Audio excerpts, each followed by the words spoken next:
So I want to show you just how much water there is here. It looks like firefighters have been successful in putting the fire out. Well, it's still downpouring right now. Take a look. We've been talking about flooding. There is a car, standing water, that appears to now be stuck. They just turned off their headlights there. We just arrived on scene. Let me give you a look at what we're seeing right now, and it seems that the fire is now under control. There are a number of fire crews and departments out here, and we're here at Oklahoma Avenue and 9th Place. It was yesterday morning when Marisol Ceballos was walking in this very crosswalk when she was hit by the bus, and now at this intersection there is a vigil rescue operation still taking place this morning here at the mill plant, looking for that last worker who's still missing. The car lost control when it was coming around the curve. As you can see, it then hit this curb, went airborne, and went into this yard. Take a look at this bench. I would estimate between 4 and 6 inches of snow has fallen since we have been here this morning, and it really just has not let up. Greenfield police have identified the victim in this crash as a 23-year-old man from Oak Creek. You can see off in the distance the motorcycle he was riding laying in the middle of the street. We spoke with bystanders this morning. They tell us from what they saw, the motorcycle was coming down 27th and then hit this car right here on Grange Avenue. You can see the back bumper completely ripped off. Well, Mike, the Walworth County Sheriff's Department tells us that the car was traveling eastbound here on Cranberry Road and crashed into this tree before catching fire. You can still see the tire tracks and the burn marks from that fire. You may have noticed we have changed locations because Burlington police have asked us to move to the district headquarters to give the high school students a little breathing room and a little bit of normalcy as they head back to class this morning. What are you the most nervous about? The twists, the spins, or the flips? Does this look like the guy who would be nervous? Look, we got this going on. We've got the cape going on. We are excited. I've been talking with the folks here at Six Flags. I've talked to people who say they are not fans of roller coasters, but this is the coaster that has converted them to loving it. So I'm actually pretty excited. We've been watching some of the cars spin and twist, and I'm excited. Let's just say that. Well, first responders have had to readjust how they respond to incidents in the age of physical distancing, and it appears those efforts are working. 911, what's the address of the emergency? Every day, first responders across the valley are called to dozens of emergencies. But with a worldwide pandemic still going on, the way police, firefighters, and EMS crews are responding is different. And taking care of patients in their emergencies, it's really a hands-on business. That day-to-day interaction with our community members has certainly changed. Like healthcare workers, first responders are required by their respective agencies to wear personal protective equipment and monitor their space. Now we're interacting with our community members from a greater distance.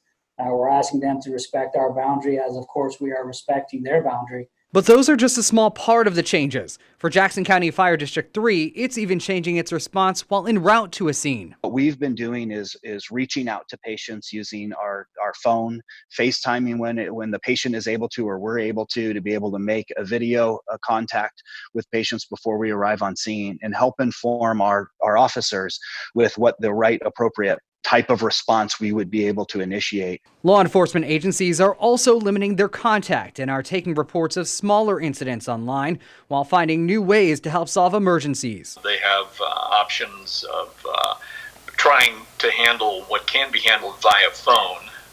And a lot of times just a phone contact with the deputy will handle the call. We look at new and creative ways to help our community. And the pandemic has proven some challenges that we're looking at as opportunities to grow that level of innovation. In the past month, calls for emergencies are down, and first responders fear that many people are stressed about tying up resources, but want to assure all of us they are ready to handle any and all situations. People should be aware that we will respond if needed.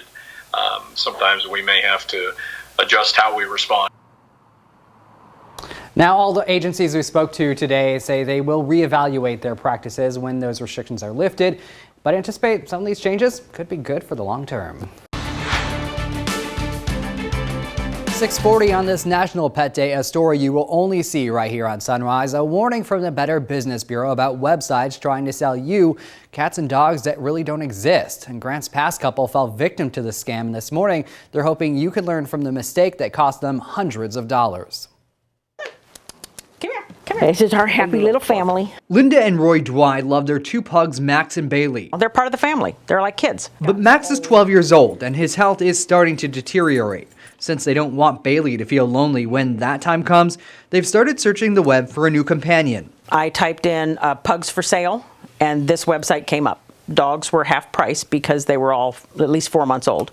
I found one I really liked, and so we contacted back and forth through emails. Dwight says she felt like she was doing her due diligence, even asking for references, but admits that's where she missed the first of many red flags. In one of the emails I got, they said that they were an older couple, but the gentleman I talked to was from the Middle East someplace. You could tell in his accent. After deciding to move forward, Dwight sent a total of $550 through Western Union. That would cover the cost of the dog and shipping from the alleged seller on the other side of the country. But because of the snowstorm that was back east at that time, they could not ship him on that day.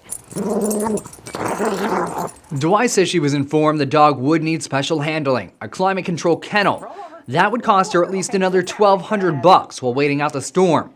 Another common tactic to squeeze money from victims, according to Stephen Meyer with the Better Business Bureau of Pacific Northwest. In some cases, these schemes can get pretty sophisticated with multiple parties involved, and consumers just don't realize until it's too late that something's going on. Meyer says these fake sites are everywhere. In fact, if you search for a pet online, you're more than likely to find a fake site almost immediately. You definitely want to be an informed consumer. Dwight never heard from the sellers again after that snowstorm passed, and both the website and phone numbers vanished. So basically, same thing, just a new name. My mind doesn't go to this people taking advantage of things, especially when it comes to pets. Dwight says from now on, she'll only meet with local sellers that she can meet with in person. A lesson learned. It's a hard lesson, but, live and learn.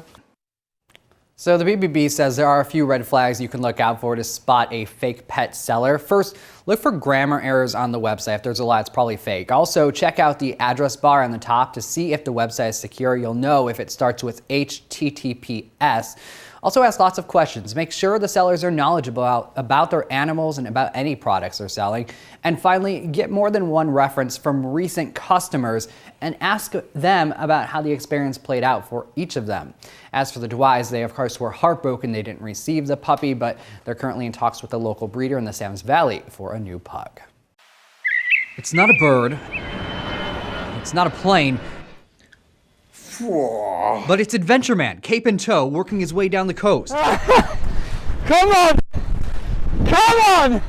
Jamie McDonald set off on a cross-country run last month, kicking off his adventure on the westernmost point of the U.S. in Washington, heading towards the easternmost point in Maine. I'm out of breath already. For the past few weeks, he's been working his way down the Oregon coast, and Monday left Brookings for Northern California. Some of the views are just, it was like running in, seeing postcards like everywhere. For the first 9 years of his life, McDonald suffered from a rare spinal condition. It was a really, really scary time. Sometimes I couldn't move my legs, and so I was just really, really sick. And in the space of a year or two, all my symptoms just gradually disappeared, and I got my health.